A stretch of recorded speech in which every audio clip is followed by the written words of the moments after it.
Kalau siang ngaji, kalau malam bergerilya.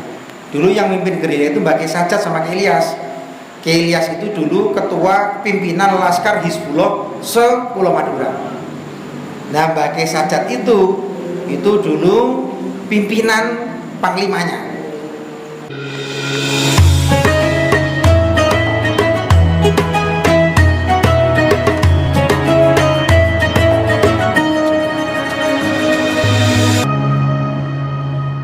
Idza jaa, ketika telah tiba. Di situ pakai fi'il mati loh itu. Idza darfa irabuhu, nah irabkan dulu, irab dulu. Idza jaa nasrullahi wal fathu, idza darfun lima yustaqbalu minaz zaman. Jaa fi'lun madin mamnun al fathi dhain fi akhirih. Nasru, idza jaa nasrullah. Nasru fa'iluhu wa marfu'un wa lam atrafi dhammatun dari nasrul mudhafun Allah mudhafun lain. Ajun bil mudhafi alam menjadi kasan idza jaa nasrullah wal fathu al warfatir al fathu ma'tufun ala nasr wal matu al marfu'un al matruf dhamatun dari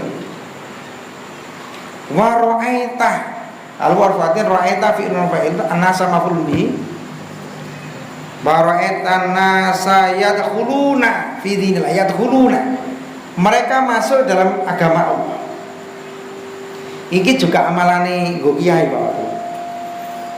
Amalannya supaya pondok itu santrinya banyak. Ini zamannya seperti itu.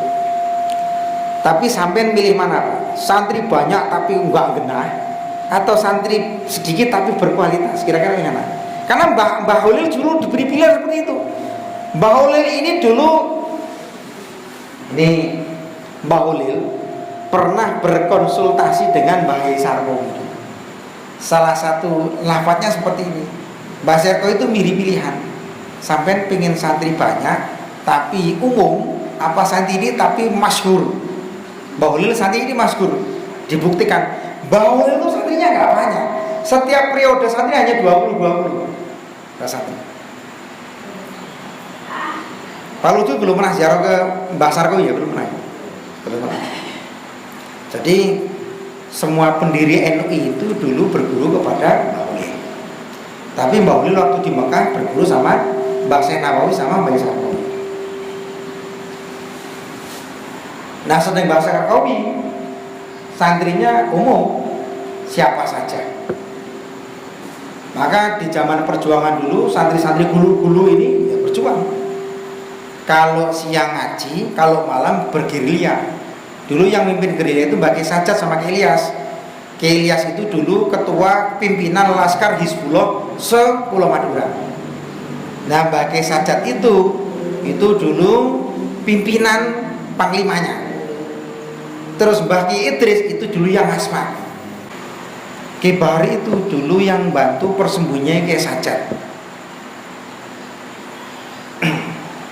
Ketika Ki Sajat ditembak Belanda tahun 47, Mbah Ki Sajat itu ditembak nggak pernah mempan. Jadi satu Mbah Ki Sajat sampai hari ini tidak ada fotonya. Karena Mbah Ki Sajat itu dalam riwayat cerita di Gulu-Gulu dulu tidak ada foto yang bisa moto Mbah Ki Sajat. Berkali-kali difoto nggak ada yang jadi. Dan Mbah Ki Sajat itu setiap di Brondong Belanda tidak pernah satu peluru yang masuk. Maka ketika Mbah Ki Sajat menyerahkan diri, itu Mbah Ki juga ditembak, tapi nggak mempan. Karena nggak mempan, Belanda ngomong, kalau kamu tidak mau berkorban untuk pondokmu, malam ini semua santrimu akan kami bakar dengan pondokmu. Nah, makanya Ki Sajat terus ngomong sama Belanda, baiklah, kamu pegang janji kamu. Kalau aku mati, kamu tidak akan membunuh santri yang ada dan kamu kembali ke Surabaya. Nah, karena waktu itu saksinya Pak Tinggi Gulu-Gulu, maka Belanda menepati janjinya. Maka Ki Sajat, kelemahanku, kamu tembak aku ketika aku sholat dan ketika aku sujud. Tembak sebelah sini ya. Jadi di otak berasa. Jadi Mbah Ki Sajat sholat di bawah tiang bendera di lapangan waktu itu. Tanggal 4 Desember tahun 47, agresi militer pertama. Karena pondok Gulu-Gulu itu dikepung selama 50 hari. Kalau Ki Sajat tidak menyerahkan diri, pondok itu dibungnya oleh Belanda. Belanda sama sekutu pada waktu itu. Ini Ki Sajat menyerahkan diri. Jadi beliau sholat dulu, sholat maghrib, kemudian sholat sunnah, Dan sujud syukur kayak kita kata ini sujud syukur. Sujud syukur ini sanatnya kayak sajat. Karena supaya kita ini mensyukuri nikmat yang diberikan oleh Allah setiap hari. Maka tradisi di sini mesti sebelum keluar sujud syukur. Kalau hadisnya jelas, man sajada lillahi sajadatan kataballahu lahu asra hasanah wa mahallahu lahu asra sayyi'at. Siapa yang sujud dengan satu sujud saja, maka Allah akan memberi 10 kebaikan dan menghapus 10 keburukan. Maka di sini takdirkan sujud. Ini dulu yang seorang istiqomah ini pakai sajad. Akhirnya beliau sujud ditembak sama Belanda. Tapi pelurunya nggak boleh peluru biasa, harus pakai peluru emas. Ditembak, jeder tembus sampai ke mulut. Karena pelurunya itu masuk ke tanah. Dari sini der sampai ke mulut sampai ke tanah. Nah, pakai sajad sebelum dibawa ke lapangan, pesen sama Mbak Munir. Mbak Munir yang ngajar saya. Mbak Munir itu pesen nih, Nir, kalau saya nanti meninggal, kamu setelah ngurus jenazah, kamu pergi ke Jember, kamu temui Kiai Ali Wafa, Kiai Sepuh Kiai Tempuran.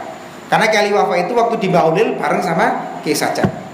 Jadi Kiai Sajat, Kiai Idris, Kiai Ilyas, 3 bersaudara ini putranya Mbah Sarkowi semua. Ini berguru selain ke Mbah Sarkowi, juga berguru kepada Kiai Hamid Banyuanyar dan kepada Mbah Ulil Bangkalan. Ini 3-tiganya. Bareng dengan Kiai Abdul Aziz, bareng sama Kiai Wahab Basbullah, bareng sama Kiai Bisi Sansuri, bareng sama Kiai Hasyim Asy'ari. Ini masanya sama. Ketika Mbah Hasyim Asy'ari pulang ke Jombang bikin pondok, yang diajak Kiai Ilyas. Kiai Ilyas itu diajak. Kiai Sajat sama Kiai itu tetap di pondok. Akhirnya Kiai Sajat kembali ke Banyuanyar.